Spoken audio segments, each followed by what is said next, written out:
often referred to as unoxidized tea.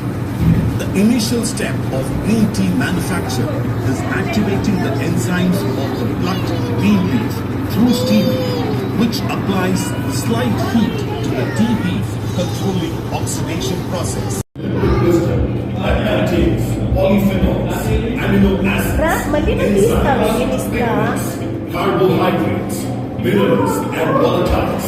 And the botanical name of this herb is called Camellia sinensis.